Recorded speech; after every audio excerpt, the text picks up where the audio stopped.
to Simple Conversations with ASG. So I'll start with the first one.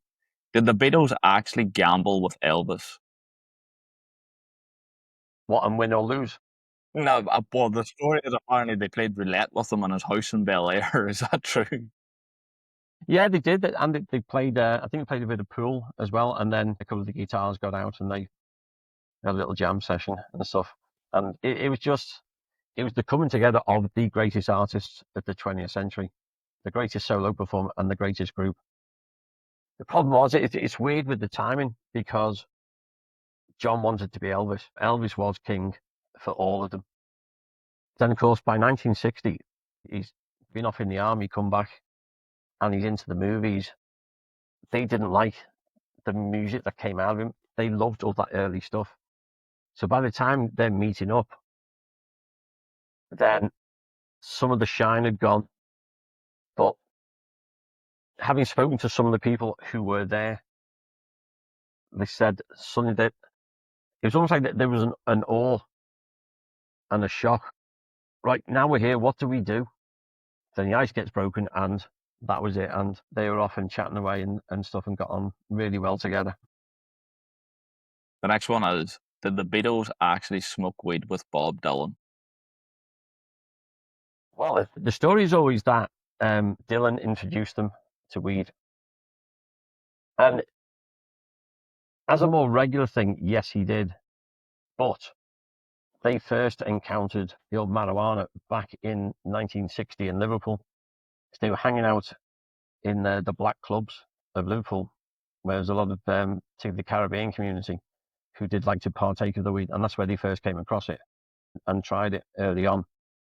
But I think the meeting with Dylan changed it. And again, having spoken to a couple of the journalists who were around at the time, said walked into the room and said it's just this cloud that you walked into. So yes, there was a fair amount consumed, and had done for many, many years afterwards. Another smoke-related question, but did the members of the Beatles really smoke hundreds of cigarettes a day? George was a chain smoker. He was terrible for it, but he did smoke a lot of cigarettes. They really did. I think George was the worst out of all of them.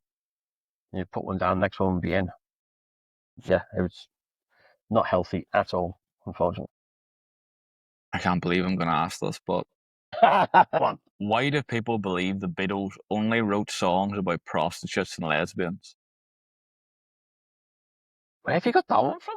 There's an interview in America where one of the reporters asked, I think he might ask George a question about a song where George mentions something about paying a woman or something, and Paul McCartney screams over the top, it's because whenever we're writing our songs, in our heads is the image of prostitutes and lesbians. Anything like that was going to be their memories of Hamburg.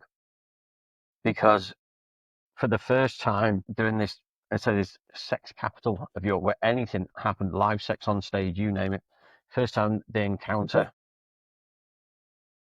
prostitutes, naked ladies in the window, transvestites, anything. They'd never seen anything like that in their lives. And I think for George, he was this innocent 17-year-old kid when he went out there. But none of them really had great sexual experience before going to Hamburg anyway. And suddenly they had all this freedom to go and experiment. And it must have been almost as mind-blowing as them taking the first LSD trip. And I think that those kind of experiences at that age, I don't think ever left them. So whatever they went on to do, they still had. It's one of those, I remember saying this, I interviewed Pete Best a few years ago. And I said to him, so come on, Pete, tell me about Hamburg. And whenever you mention Hamburg to any of the musicians who went over there, they have what I call the Hamburg smile. You think, okay, you're going to tell me 5% of what you know, but your smile's telling me the rest. There's just, they'd all have all these experiences as teenagers, and they would just go back to this place and wow, we actually did that.